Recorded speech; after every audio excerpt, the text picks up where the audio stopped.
So, for today's video, pag-usapan natin yung P2P trading. Tuturo ko sa inyo kung paano kayo mag-P2P. Meron bang risk dito? Paano siya ginagawa? At kung ano-ano yung mga kailangan nyo maintindihan. No? And syempre, if hindi pa kayo nakapag-subscribe sa ating YouTube channel, don't forget to subscribe right now. Yan, medyo kakagawa ko lang na itong YouTube channel na to. And I intend talaga na gawin tong public after ko matapos yung hundreds of videos na gagawin ko, no. So isa siya to guys. So basically sa P2P guys, ito yung way para makapagpasok ka ng pera sa loob ng platform o kaya ng exchange. Halos lahat ng exchange na gamit ninyo or ginagamit nyo currently is meron pong P2P function. Explain ko lang sa inyo guys kung paano siya nag-work, no. So, ang P2P po ay meron itong, lahat ng platform to meron nito kasi this is to make sure na wala pong ma-scam na anyone pagdating sa pag-buy and or pag-sell ng crypto. Imbis na dadaan kayo sa ibang tao na may risk talagang kayong iskamin, dito po sa P2P, hindi po yan pwede mangyari. Dahil meron pong middleman na tinatawag. At itong middleman na po to guys is hindi nyo po binabayaran ng pera to. Itong middleman na po na to is ang exchange. Ibig sabihin, ang exchange po ang nagme-make sure na hindi po kayo mai-scam. Paano po? Meron po sila mga taong nakatoka dito mismo sa P2P para ma-double check talaga kung bawat party ay nakaka-receive ng pera. Ngayon, sa P2P, ganito po siya. Kung sino po yung merong USDT sa loob, okay, siya po yung kadalasan na yung huling magre-release, no. If kayo po ay bumibili ng PHP, no, ang mangyayari po niyan guys is kayo po muna yung magbibigay ng pera sa tao na yon.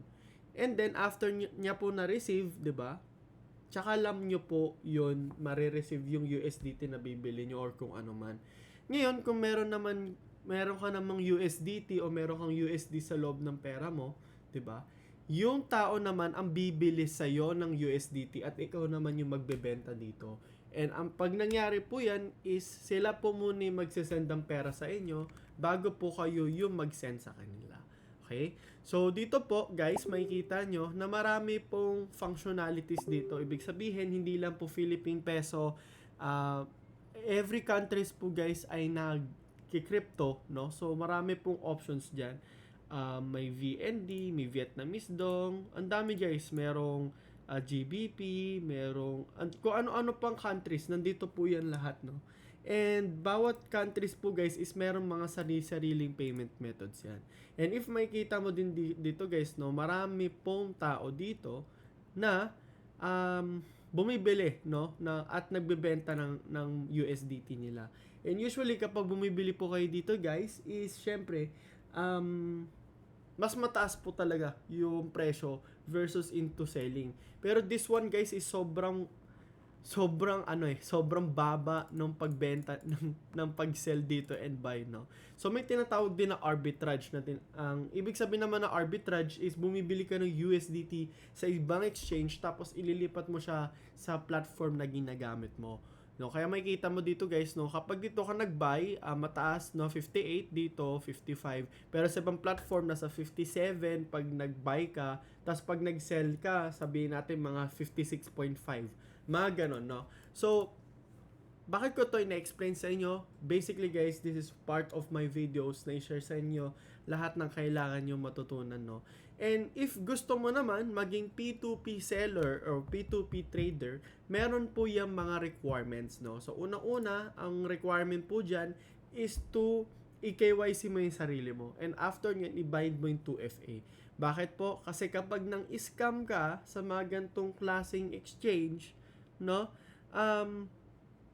alam na alam yung details mo, no? And kapag may nag-file ng police report sa'yo, pwede kang makulong ng estafa or anything, no? Anything na gusto mong kalokohan, talagang mayayari ka, no? And yun yung basic na nangyayari dito, guys. Ngayon, punta naman tayo sa part na paano bang bumili ng crypto, no? So, unang-una, ang gagawin mo dito guys is pipili ka kung anong payment options ang gusto mo.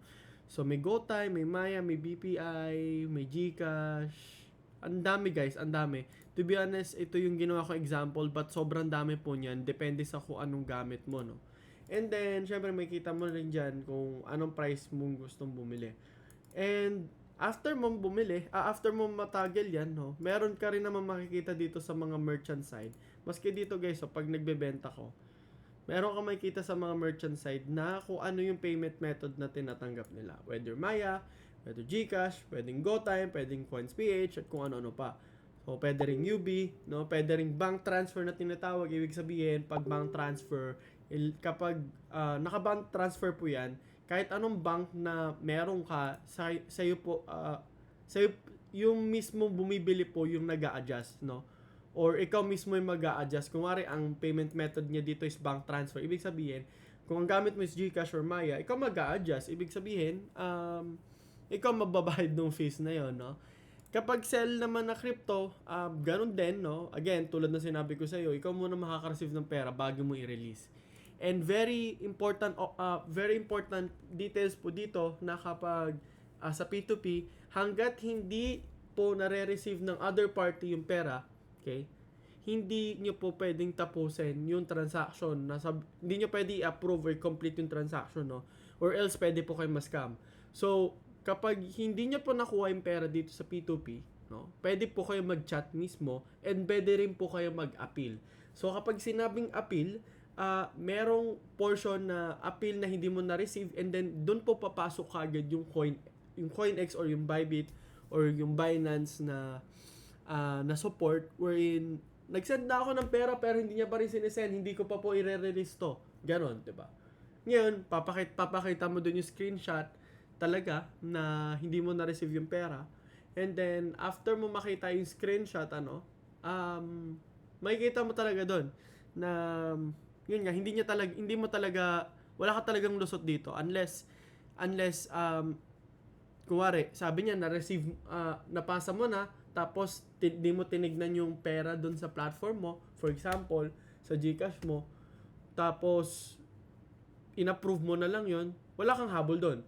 No? Pero kuwari, napasa niya na, tapos hindi pa nag-a-appear sa'yo or gumamit siya ng fake na photos, no? Tapos inappeal mo yon, tapos napatunay hindi niya talaga sinend. Ang mangyayari niyan guys is si platform na mismo yung magfo-force na isend yon, no? And also kapag nata-transaction po kayo sa crypto dito sa loob ng platform, regarding sa sell crypto, no, merong silang 450.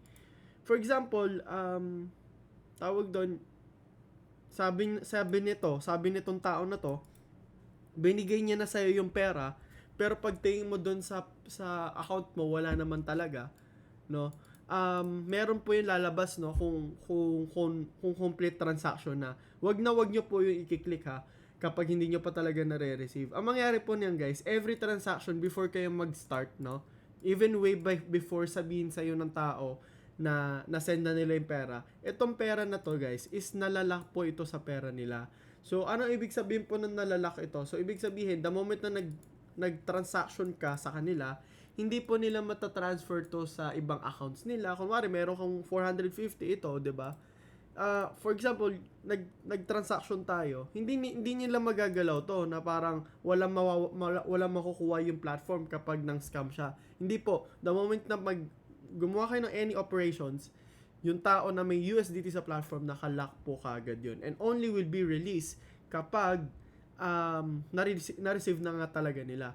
Pero, yun nga po, ganun siya nangyayari. And hindi po lalabas yung amount dito na ito yung binebenta nila kung wala talaga silang pera sa loob ng platform. So, wag po kayong kabahan na kasi itong mga pera na nakikita nyo dito guys, meron po kasi talagang pera sa platform na to. Hindi po yan scam, okay?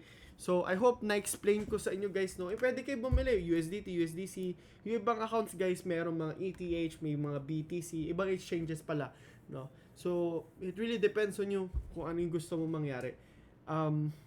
And also guys, you can check din naman yung mga completion rate, yung kung ilang trades na meron sila. And I suggest na you should transact to people na marami pong completion rate and mabilis po sila mag-transact para hindi po kayo mamoblema din, okay? So, yun lang po for now. Again, don't forget to subscribe into our YouTube channel for more.